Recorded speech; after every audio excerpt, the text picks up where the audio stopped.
শখের একটি Facebook account কে হারাতে চায়? কেউ চায় না। এজন্য আমরা অনেকেই আমাদের শখের ফেসবুক আইডিতে রানিং ভেরিফিকেশন করতে চাই, কিন্তু করতে পারি না। কিভাবে করতে হয় এটা অনেকেই জানি না। এই ভিডিওতে আমি দেখাবো কিভাবে আপনার শখের ফেসবুক আইডিতে খুব সহজে রানিং ভেরিফিকেশন করতে পারেন।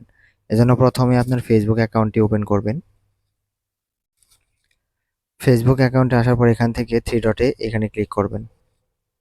এরপর স্ক্রল করে নিচের দিকে এসে সেটিং অ্যান্ড প্রাইভেসি এখানে ক্লিক করবেন। এরপর সেটিংসে ক্লিক করবেন। এরপর এখান থেকে পার্সোনাল ডিটেলস এখানে ক্লিক করবেন। এরপর নিচের দিকে পার্সোনাল ডিটেলস এখানে ক্লিক করবেন। তো এরকম একটি ইন্টারফেস আসবে। এখান থেকে আইডেন্টি কনফার্মেশন এখানে ক্লিক করবেন। ক্লিক করার পর এরকম একটি ইন্টারফেস চলে আসবে। এরপর এখান থেকে কনফার্ম ইউর আইডেন্টি এখানে ক্লিক করবেন। এরপর এখানে দেখতে পাচ্ছেন রানিং অ্যাডস, প্রথমে যে অপশনটা আছে এখানে ক্লিক করবেন। ক্লিক করার পর এখান থেকে সিলেক্ট এই অপশনে ক্লিক করবেন।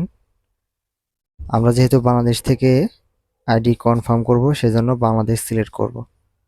সিলেক্ট করার পর নেক্সটে ক্লিক করব। এরপর ইয়েস কন্টিনিউ। এরপর অবশ্যই আপনার এটাতে টু ফ্যাক্টর অথেন্টিকেশন অন থাকতে হবে। তো আমি টু ফ্যাক্টর অথেন্টিকেশনটি সেট করে নিচ্ছি। টু ফ্যাক্টর অথেন্টিকেশন অন করার পর এখান থেকে পার্সোনাল আইডি এখানে ক্লিক করবেন। এখানে ক্লিক করার পর আপলোড ইউর আইডি এখানে সিলেক্ট করে নেক্সটে ক্লিক করবেন। এরপর এখান থেকে আপনার যে কার্ডটি আছে সেটা পাসপোর্ট হতে পারে, ন্যাশনাল আইডি কার্ড হতে পারে, ড্রাইভিং লাইসেন্স, যেটাই হতে পারে সেটা আপনি এখানে সিলেক্ট করে আপলোড করে দেবেন। আমি এখান থেকে কোনোটাই সিলেক্ট করতেছি না, কারণ আমার এখানে কোনোটাই নেই। এজন্য I don't have any of এখানে আমি ক্লিক করতেছি। ক্লিক করার পর এরকম দুইটা অপশন আসবে।